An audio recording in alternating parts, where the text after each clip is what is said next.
আসসালামু আলাইকুম। আজকের ভিডিওটি তাদের জন্য যারা শুরু থেকে ইংরেজি শুরু করতে যাচ্ছেন। আমি যাই, I go. আমি গিয়েছিলাম, I went. আমি যাব, I will go.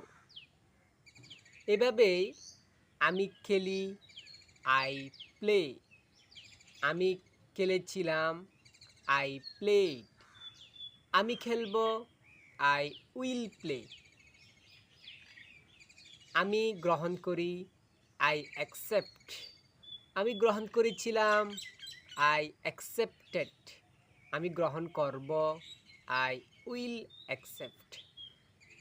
এভাবে আপনারা কমেন্ট সেকশনে লিখে দিবেন, আমি অভিনয় করি, আমি অভিনয় করেছিলাম, আমি অভিনয় করব।